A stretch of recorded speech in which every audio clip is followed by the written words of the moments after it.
Good morning అందరికీ. అందరూ ఎలా ఉన్నారు? అలా వేసుకున్న థర్డ్ డే రోజు తీసిన వీడియో ఇది. నన్ను చూస్తే ఏదో బూచిదాని లెక్క కనిపిస్తున్నాను గదా! ఎడిటింగ్ చేస్తుంటే మాత్రం నన్ను నేను చూసుకుంటే నిజంగానే బూచిలాగా కనిపిస్తున్నా. ఫుల్ కోల్డ్, చలి, ఫీవర్ అన్నీ ఉన్నాయి గదా! అందుకే ఇంకా అది ఏసుకోక తప్పలేదు. అది ఏసుకోకపోతే జలుబు ఎక్కువైతుందేమో అని చెప్పి ఇంకా అది ఏసుకోవాల్సొచ్చింది. ఇంకా పూజ అయిపోయింది. పిల్లల్ని లేపాల్సిన టైం వచ్చేసింది. ఇంకా ఈ పిల్లల మూడ్లు ఎట్లా ఉంటాయో కూడా తెలియదు. ఒక్కొక్క రోజు ఒక్కొక్కలా ఉంటారు.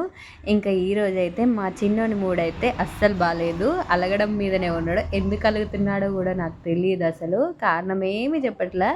అలా అలుగుతుండు అంతే. ఇంకా వాడు అలుగుతుంటే నేనెందుకు అలగకూడదని ఇంక మా పెద్దోడు స్టార్ట్ చేసిండు. ఇంకా ఒకరిని చూసి ఒకరు ఇలానే ఏడుస్తూనే ఉంటారు. ఏదో ఒక చిన్న రీజన్ అది ఎంత సిల్లీగా ఉంటుందంటే ఆ రీజన్ పట్టుకొని ఇద్దరు ఏడుస్తారు, గొడవ పడతారు.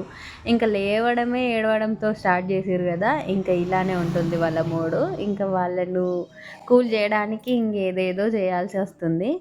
ఇంకా ఈ వీడియోలో కొంచెం కొంచెం చూపిస్తున్నా. కాకపోతే ఇంకా దానికి డబుల్, ట్రిబుల్ చేస్తారు వీళ్ళిద్దరు కలిసి. ఎందుకు ఏడుస్తారో తెలీదు, ఎందుకు అలుగుతారో తెలీదు. ఎంత అడిగినా చెప్పరు. అడగంగా అడగంగా చెప్తారు. అది ఎంత సిల్లీగా ఉంటదంటే చిన్న దానికే ఏడుస్తారు ఇంగ. అందుకే ఇంక వాళ్ళని తీసుకెళ్ళి కిచెన్ దగ్గర తీసుకెళ్ళిన. దోస ఏస్తున్నా పదండి చూద్దామనంటే వచ్చిర్రు. మా పెద్దోడు ఇంకా ఆ దోస అయితే తిప్పడం నేర్చుకున్నాడు. ఇంకా వాళ్ళు వెళ్ళిపోయినాక కూరగాయలు తీసుకొచ్చి వంట చేసి బాక్స్ అయితే పంపించిన. ఇప్పుడు ఈ వీడియో అయితే ఈవినింగ్ తీసింది. ఇంకా స్కూల్ నుంచి వచ్చేసినాక కొంచెం స్నాక్స్ అయితే పెట్టి హోంవర్క్ అయితే చేయించిన. నెక్స్ట్ మళ్ళీ పూజకైతే మేము ఇక్కడ కూర్చున్నాం. మా చిన్నోడైతే ఇంకేదో ఒకటి పట్టుకొని వాళ్ళ నాన్నతో పాటు కంపల్సరీ కూర్చుంటాడు. వాళ్ళ నాన్న చదువుతుంటే తను ఒక బుక్ తీసుకొచ్చుకొని కూర్చొని అయితే చేస్తాడు పూజ. వాళ్ళ నాన్న ఎలా చేస్తే అలా చేస్తాడు.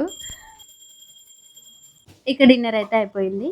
ఇక నైట్ బౌల్ తోముకొని స్టవ్ అనేది క్లీన్గా చేసుకొని పడుకుంటాను.